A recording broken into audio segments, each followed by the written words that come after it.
क्या आप हर दिन, हर महीने आर्थिक तनाव और घर की गरीबी दुख से गुजरते हैं? अगर हां, तो यह मंत्र आपके जीवन में एक सकारात्मक मोड़ ला सकता है। अगर आपको लगता है कि मेहनत के बाद भी घर में बरकत नहीं टिकती, तो समझिए, यह खुद महादेव की ओर से एक संकेत है। भोलेनाथ का यह दिव्य मंत्र कोई साधारण उच्चारण नहीं, यह वो शक्ति है जो जीवन में गुप्त धन को खींच कर लाती है और आपको प्रदान करती है स्थिरता, सौभाग्य और समृद्धि का द्वार खोल सकती है। लेकिन इसकी एक शर्त है, इसे या तो 21 बार पूरे मन से सुने या फिर अपने मोबाइल पर इसे शुरू से अंत तक चलने दें।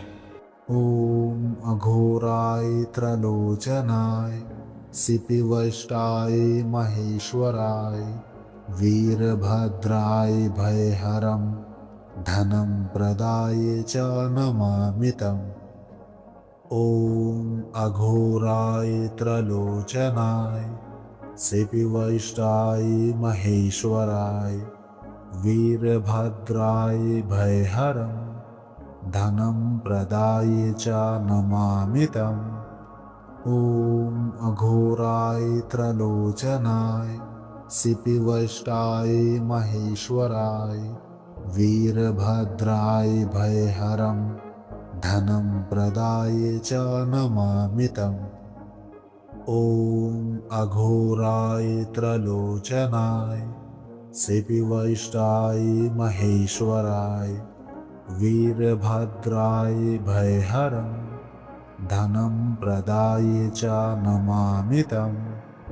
ओम अघोराय त्रलोचनाय सिपिवष्टाय महेश्वराय वीरभद्राय भयहरं धनं प्रदाय च नमामितम्। ओम अघोराय त्रलोचनाय सिपिवष्टाय महेश्वराय वीरभद्राय भयहरं धनं प्रदाय च नमामितम्। ओम अघोराय त्रलोचनाय सिपिवष्टाय महेश्वराय वीरभद्राय भयहरं धनं प्रदाय च नमामितम्। ओम अघोराय त्रलोचनाय सिपिवष्टाय महेश्वराय वीरभद्राय भयहरं धनं प्रदाय च नमामितम्। ओम अघोराय त्रलोचनाय सिपिवष्टाय महेश्वराय वीरभद्राय भयहरं धनं प्रदाय च नमामितम्। ओम अघोराय त्रलोचनाय सिपिवष्टाय महेश्वराय वीरभद्राय भयहरं धनं प्रदाय च नमामितम्।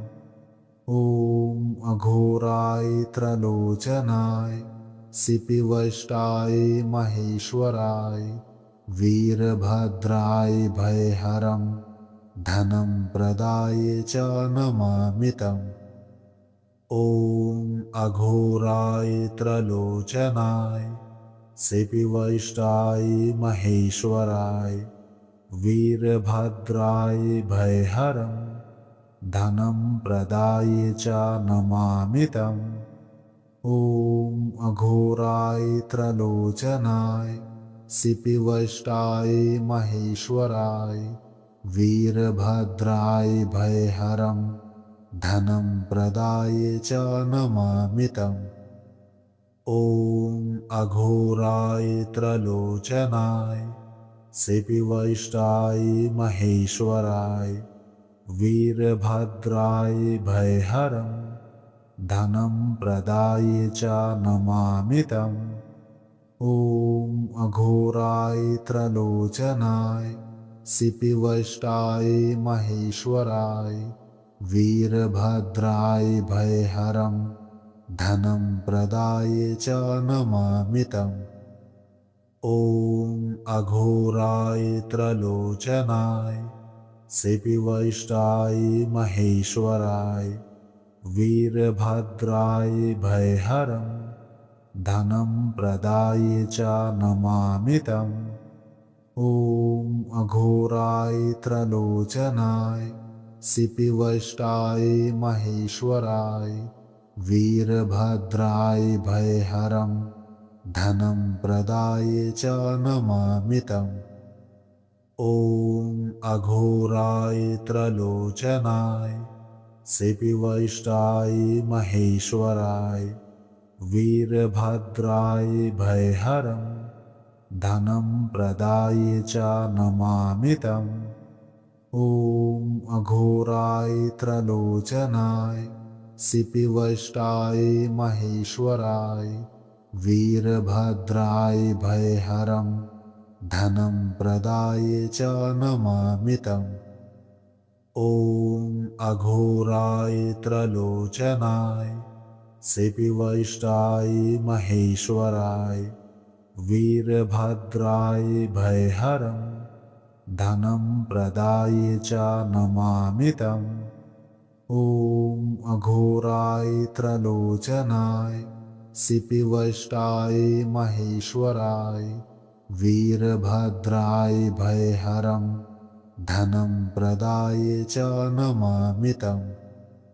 ॐ अघोराय त्रलोचनाय सिपिवष्टाय महेश्वराय वीरभद्राय भयहरं धनं प्रदाय च नमामि तम्। ॐ अघोराय त्रलोचनाय सिपिवष्टाय महेश्वराय वीरभद्राय भयहरं धनं प्रदाय च नमामि तम्। ॐ अघोराय त्रलोचनाय सिपिवष्टाय महेश्वराय वीरभद्राय भयहरं धनं प्रदाय च नमामि तम्। ॐ अघोराय त्रलोचनाय सिपिवष्टाय महेश्वराय वीरभद्राय भयहरं धनं प्रदाय च नमामि तम्।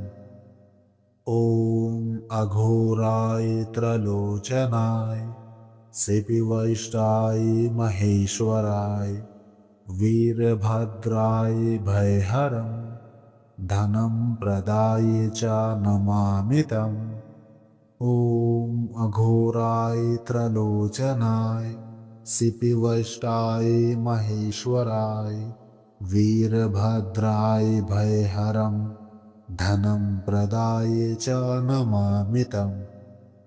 ॐ अघोराय त्रलोचनाय सिपिवष्टाय महेश्वराय वीरभद्राय भयहरं धनं प्रदाय च नमामि तम्। ॐ अघोराय त्रलोचनाय सिपिवष्टाय महेश्वराय वीरभद्राय भयहरं धनं प्रदाय च नमामि तम्। ॐ अघोराय त्रलोचनाय सिपिवष्टाय महेश्वराय वीरभद्राय भयहरं धनं प्रदाय च नमामि तम्। ॐ अघोराय त्रलोचनाय सिपिवष्टाय महेश्वराय वीरभद्राय भयहरं धनं प्रदाय च